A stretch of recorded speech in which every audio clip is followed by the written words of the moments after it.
7 বছর বয়সে একটা সাইক্লোন খেয়ে আমি বিখ্যাত হয়েছিলাম। কয়েক বছরের মধ্যে দুর্যোগ খাওয়ার বিষয়ে আমার এই সুনাম সারা পৃথিবীতে ছড়িয়ে পড়ে।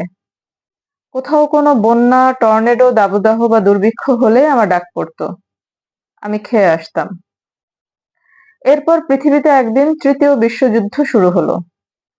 তাইপে বা কুয়েত থেকে এটা শুরু হওয়ার কথা থাকলেও ইউরোপের সম্মান রক্ষার জন্য শেষ মুহূর্তে আঙ্কারা থেকে শুরু হয়। এবার আর কেউ আমাকে ডাকে না। তবু কি মনে করে যেন সুলতানি আমলের এক সড়কে বসে আমি বিশ্বযুদ্ধটা খেয়ে ফেলি আর তুমুল আক্রোশের মুখোমুখি হই।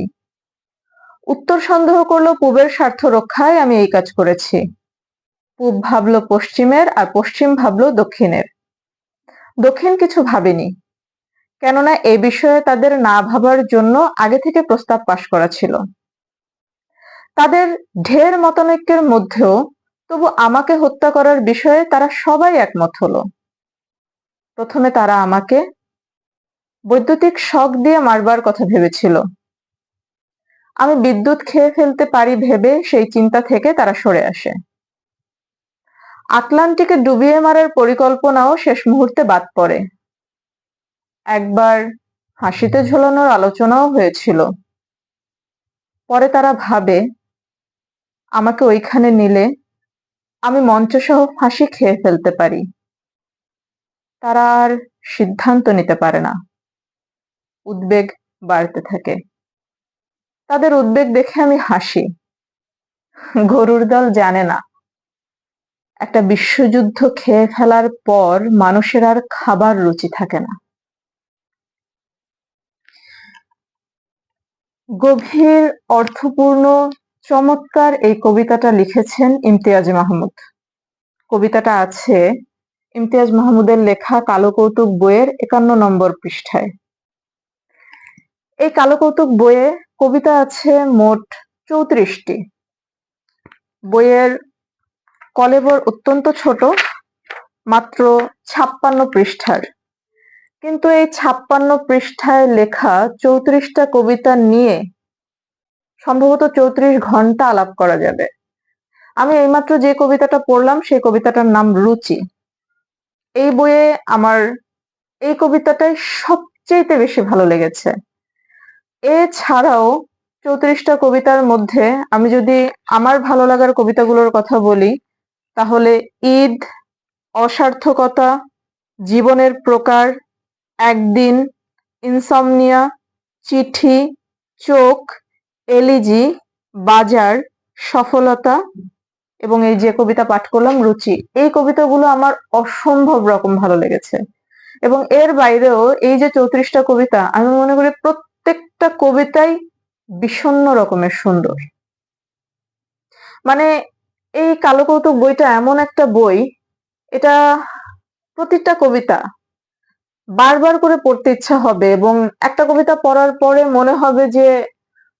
মনে হয় কিছু বোঝার বাকি থেকে গেল, আবার পড়তে হবে এরকম একটা বিষয়। এবং কেন জানি না আমার এই বইটা পড়ার সময় ফ্রান্স কাফকার গল্পগুলো খুব মনে পড়ছিল, যেটা মাসরুর আরিফিনের অনুবাদে আমি পড়েছিলাম। এবং ওই বইটার মধ্যে প্রতিটা গল্পের ব্যাখ্যা দেয়া ছিল, যার কারণে গল্পগুলো পড়ে আমার যে অনুভূতি, সেই অনুভূতির সাথে অনুবাদকের দেয়া ব্যাখ্যা কতটুকু মিলল বা গল্পটা আমি কতটুকু উপলব্ধি করলাম এবং আসলেই গল্পটার মর্মার্থ সেরকম কিনা, এটা যাচাই করার সুযোগ ছিল। কালো কৌতুক বইতে অবশ্য এই বিষয়টা নেই, এখানে কোনো কবিতার ব্যাখ্যা দেয়া নেই। কিন্তু এই কাফকাকে নিয়ে যেরকম বলা হয় যে যার যার কাফকা তার তার, আমার মনে হয় ইমতিয়াজ মাহমুদকে নিয়েও একথা বলা যায়, যার যার ইমতিয়াজ মাহমুদ তার তার। অর্থাৎ ইমতিয়াজ মাহমুদের যে কবিতাগুলো, এই কবিতাগুলো এক একজন পাঠক নিজের মতো করে হয়তো উপলব্ধি করতে পারবেন। এখানের প্রতিটা কবিতায়, আমি যে বললাম যে 34টা কবিতা আছে, এই 34টা কবিতা নিয়ে সম্ভবত 34 ঘন্টা আলাপ করা যাবে। কারণ প্রথমত কবিতার বিষয় বস্তুগুলো, এরপর হচ্ছে কবিতা লেখার যে একদম আলাদা একটা ধরন, সম্পূর্ণ একটা ইউনিক একটা বিষয়। মানে অন্য কোনো কবির সাথে ইমতিয়াজ মাহমুদের কবিতা লেখার ধরন মেলে না, অন্তত আমার যতটুকু পড়া হয়েছে এখনো পর্যন্ত কবিতা কারোর সাথে না। মানে এটা যে ইমতিয়াজ মাহমুদের লেখা একটা সিগনেচার স্টাইল, শুধু শুধু যে কবিতার বিষয়বস্তু চয়নে তা না, কবিতাগুলো উনি একটা অদ্ভুত প্যাটার্ন ফলো করে করে লিখেছেন। এখানে অনেকগুলো কবিতা আছে, যেমন আমি যে কবিতাটা দিয়ে শুরু করলাম, যে রুচি কবিতা, এটা যদি আপনারা দেখেন, এটার যে আকৃতিটা আমার কাছে মনে হচ্ছে এটা একটা গ্লাসের মতো, একটা ওয়াইনের গ্লাসের মতো আকৃতি। অর্থাৎ আপনি কবিতাটা বলছেন যে আপনি একটা বিশ্বযুদ্ধ খেয়ে ফেলেছেন, আপনি দুর্যোগ খেয়ে ফেলছেন। এই যে খাওয়ার সাথে যে বিষয়টা, এই বিষয়টার সাথে এই যে ওয়াইনের গ্লাসের, আমার কেন জানি মনে হচ্ছে খুব গভীর একটা সংযোগ আছে। শুধু তাই না, এখানে আরো অনেকগুলো কবিতা আছে যেগুলো খুব অদ্ভুত প্যাটার্নে লেখা। বেশিরভাগ কবিতাই প্যাটার্ন ফলো করে লেখা। এই যে দেখেন, এলিজি নামে একটা কবিতা আছে, কবিতাটা এত ছোট কিন্তু এত বিষণ্ণ, মানে একদম বুকের ভেতরে কোথাও গিয়ে লাগে। এইটার যে মানে প্যাটার্নটা ঢেউয়ের মতো একটা প্যাটার্ন। তারপরে এই দেখেন, প্রত্যেকটা পৃষ্ঠায় প্রত্যেকটা কবিতার মধ্যে আমি যে সব প্যাটার্ন ধরতে পেরেছি তা না, কিছু ধরতে পেরেছি কিছু পারিনি। এই যে চোখ নামে একটা কবিতা আছে, কবিতাটা আমার খুব পছন্দ হয়েছে। চোখ কবিতার শেপটা কিন্তু চোখের আকৃতির মতো। আবার এই পাশে আছে গাছ নিয়ে কবিতা, গাছের কথা বলি, এখানে প্যাটার্নটা আমার কাছে গাছের মতোই লাগছে। তো পুরো বই জুড়ে বেশিরভাগ কবিতাই এরকম বিভিন্ন প্যাটার্ন, মানে একটা শেপের মধ্যে লেখা। এই জিনিসটা খুব কম কবির কবিতাতেই আছে। আমার এই মুহূর্তে আসলে মাথায় আসছে না যে হ্যাঁ, রবীন্দ্রনাথের কাটাকুটি দিয়ে যে লেখাগুলো থাকতো সেগুলোর মধ্যে রবীন্দ্রনাথ এই কাজ করতেন যে ওনার লেখায় যখন কাটাকুটি হতো সেগুলোকে তিনি পরে কাটাকুটি দিয়ে ছবি বানিয়ে ফেলতেন এবং তার মাঝখানে মাঝখানে তার লেখাগুলো থাকতো। কিন্তু এছাড়া অন্য কোনো কবিকে আমি এতটা সুন্দরভাবে শৈল্পিক ভাবে আমি কবিতার প্যাটার্ন করতে এখনো পর্যন্ত আমার নজরে পড়েনি। তো এই জিনিসটা অসম্ভব ভালো লেগেছে। যেটা বললাম, আমি সবগুলো কবিতার প্যাটার্ন বা আকৃতি যেটা ছিল আর কি, এটা আমি সবগুলোর মর্মার্থ বুঝতে পারিনি।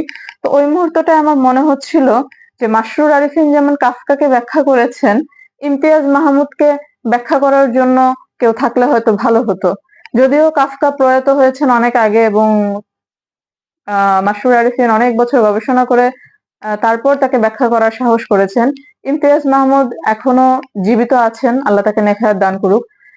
জীবিত কবি, তো জীবিত কবির কবিতার ব্যাখ্যা চাও একটা বিব্রতকর বিষয় আর কি। কারণ কবির কাজ কবিতা লেখা, এখন সেই কবিতাকে যদি আবার ব্যাখ্যা করতে হয় এটা আসলে বিড়ম্বনার। তো এই মুহূর্তে আসলে পাঠকদের নিজের মতো করে উপলব্ধি করা ছাড়া আর কোনো উপায় আছে বলে আমার মনে হয় না। তো এই যে বললাম 34টা কবিতা, আমি এই কবিতাগুলো, ছোট্ট একটা বই কিন্তু আমি একাধিকবার পড়লাম। প্রত্যেকবার মনে হচ্ছিল আমি নতুন কিছু উপলব্ধি করছি, আমি নতুন কিছু পাচ্ছি কবিতা। আবার কিছু কিছু জায়গায় এখনো পর্যন্ত আমার কাছে ব্যাখ্যাতীত সুন্দর। কবিতা নিয়ে খুব সুন্দর একটা কথা প্রচলিত আছে, কবিতা বুঝতে পারলে সুন্দর, বুঝতে না পারলে আরো সুন্দর। ইমতিয়াজ মাহমুদের এই বইটা পড়ার পরে আমার এই কথাটাই মনে হচ্ছিল যে আমি এই বইয়ের যে কয়টা কবিতা সম্পূর্ণ বুঝতে পেরেছি বা সম্পূর্ণ অনুভব করতে পেরেছি সেই কয়টা তো আমার সার্থকতাই। যেগুলো আমি পুরোপুরি অনুভব করতে পারলাম না সেগুলো বোধহয় আরো বেশি সুন্দর। এখানে কিছু মিক্সড জনরার কবিতা আছে, বেশিরভাগ কবিতাই আসলে খুব বিষাদময়। মানে এমন একটা অনুভূতি হবে যে আপনি এই যে প্রচ্ছদটা যেরকম কালো, এরকম একটা বিষাদের কালো পুকুরে আপনি হাঁটু ভেঙে বসে আছেন, না আপনি সেই পুকুরে ডুবতে পারছেন না আপনি সাঁতার কাটতে পারছেন। আমার আসলে এরকম মনে হচ্ছিল যে আমার বুকের ভেতরে একটা পুকুর তৈরি হয়েছে কবিতাগুলো পড়ে, এবং সেই পুকুরের মধ্যে আমি আসলে এক রাশ বিষাদ নিয়ে বসে আছি। আমি আর কিছু ভাবতে পারছি না, আমি আর কিছু করতে পারছি না। তো এরকম একটা চমৎকার বিষাদময় অনুভূতি পাওয়া যাবে এই বইয়ের কবিতাগুলো পড়লে। পাশাপাশি এখানে কয়েকটা ব্যঙ্গাত্মক কবিতাও আছে, আমি একটু দেখে বলি। একেবারে সমাজের বা বিশ্বের যেসব মানে কপটতা, নগ্নতা, এইসব জিনিসগুলোকে তিনি খুব চমৎকার ভাবে ব্যঙ্গ করেছেন। তার মধ্যে একটা কবিতা আছে হারুন। হারুন কবিতায় একটা লাইন আছে, মানে একটা না, মানে 3টা লাইন আছে। আমি আসলে এই 3টা লাইন পড়ে আমার মনে হলো যে হোয়াট অ্যান আইরনি। পুলিশের কাছে মিথ্যা বলার অপরাধে খোদা আপনাকে দোজখে পাঠালো। মানে কি নির্মম পরিহাস। পুলিশের কাছে পুলিশের অত্যাচারে আপনি বাধ্য হচ্ছেন মিথ্যা বলতে, আবার পরকালে এই মিথ্যা বলার অপরাধে খোদা আপনাকে দোজখে পাঠালো, মানে আপনার এই কুলেও নিস্তার নাই ওই কুলেও নিস্তার নাই, এতটাই অভাগা আপনি, এতটাই অভাগা আমরা। তারপর আছে আহ লাইভ নামে একটা কবিতা আছে। এই কবিতাটা আসলে বর্তমানে যে হলুদ সাংবাদিকতা, মিডিয়ার যে মানে নগ্ন ভণ্ডামি, এটাকে একদম খুব মানে কাটাছেঁড়া করে ইমতিয়াজ মাহমুদ তার কবিতার মধ্যে তুলে ধরেছেন। দোলনা সরি খেলনা কবিতাটাও আমার কাছে মনে হয়েছে যে দাম্পত্য জীবনের যেসব অসারতা বা যেসব আহ কি বলবো এটাকে অসার্থকতা আছে, সেটা নিয়ে উনি বেশ ভালো রকম একটা স্যাটার করলেন। তারপরে আমেরিকা দিয়ে একেবারে তিনি শুধু যে আমেরিকা দিয়ে যে উনি আমেরিকার কথাই বোঝালেন তা না, আমার মনে হচ্ছিল যে পুরো বিশ্বে ঔপনিবেশিক যেসব মানে ষড়যন্ত্র, উনি সেগুলোকে একটা ভালো রকম খোঁচা দিয়েছেন তার এই কবিতার মধ্যে। এই তো এই কয়টা তো একদম বেশি রকম হচ্ছে আমার কাছে মনে হয়েছে একদম ব্যঙ্গাত্মক টাইপের। আর এর বাইরে যেগুলো আমার প্রিয় কবিতাগুলোর নাম বললাম, এগুলো তো খুবই মানে বিষাদ, এতটা বিষাদ এটা ভাষায় প্রকাশ করা মুশকিল। আর বাকি কবিতাগুলো মানে আমি ওই যে যেটা বললাম যে প্রতিটা কবিতাই আপনাকে আসলে ভাবাবে, এবং এই বইটা একবার পড়ে রেখে দেওয়ার মতো বই এটা না। এই বইটার কবিতাগুলো আপনার একাধিকবার পড়তে হবে, কয়েকদিন পর পর পড়তে হবে, এবং কিছু কিছু কবিতা কিছু কিছু লাইন আপনার একেবারে মুখস্থ করে ফেলতে হবে বা আপনার মগজের মধ্যে গেঁথে যাবে। আসলে কিছু বলার নেই, এটা এক বাক্যে চমৎকার। তো প্রচ্ছদটাও খুব সুন্দর, কালো কৌতুক, কালো প্রচ্ছদের মধ্যে হচ্ছে যে কি বলে এটাকে ছবিটা আছে, প্রচ্ছদটা করেছেন রাজীব দত্ত। প্রচ্ছদটা খুব সুন্দর এবং খুব মিনিংফুল। আর এটা প্রকাশিত হয়েছে দিব্য প্রকাশ থেকে, ছোট্ট একটা বই, যেটা আমি বলেছি যে 56 পৃষ্ঠার। এই ছোট্ট বইয়ের সম্পাদনাটা আমার কাছে খুব ভালো লেগেছে, বানান ভুল বা প্রিন্টিং মিস্টেক একদমই নেই বলা যায়। আর ইমতিয়াজ মাহমুদের লেখার যে ধরন, ওই যে বললাম যে প্যাটার্ন সুলভ লেখা, এটা খুবই মানে চিন্তার খোরাক জোগাবার মতো। তো সবকিছু মিলে প্রচ্ছদ, কবিতা, প্রোডাকশন সবকিছু মিলে আমার কাছে এটা মনে হচ্ছে যে একটা অবশ্য পাঠ্য শুধু নয়, সংগ্রহে রাখার মতো একটা বই। আমি মেলাতেও এই বইটা পড়ার আগেই আসলে মেলাতে আমার যখন এক পাঠক দিব্য প্রকাশের স্টলে সাজেশন চাচ্ছিলেন যে কি কি বই সংগ্রহে রাখার মতো, যেহেতু আমার ইমতিয়াজ মাহমুদের গন্ধম ফুল বইটা আগে পড়া ছিল, আমি এবং মেলা থেকে আমি অলরেডি কালো কৌতুক এবং পেন্টাকলও কিনে ফেলেছিলাম, তো আমি ওই ভদ্রমহিলাকে সাজেস্ট করেছিলাম এই বইটা কেনার জন্য, এবং উনি কিনেছিলেন। এবং আমি এখন পড়ার পরে কোনো রকম দ্বিধা ছাড়া আমি সবাইকে সাজেস্ট করব যে এই বইটা অবশ্যই পড়া উচিত যদি ভাবতে চান। মানে আমি যতটুকু জানি ইমতিয়াজ মাহমুদ নিজেকে গ্যালাক্সির দার্শনিক হিসেবে মাঝে মাঝে পরিচয় করিয়ে দেন। তো আমার মনে হয় নিজেকে নিয়ে ওনার এই উপলব্ধিটা একদম যথার্থ। উনি আসলেই মানে তার লেখার মধ্যে যতটা না কবিত্ব আছে তার চেয়ে অনেক বেশি আছে দর্শন, এবং এই যে ফিলোসফি, এটা আসলে আমার মনে হয় যে কালকে জয় করার মতো।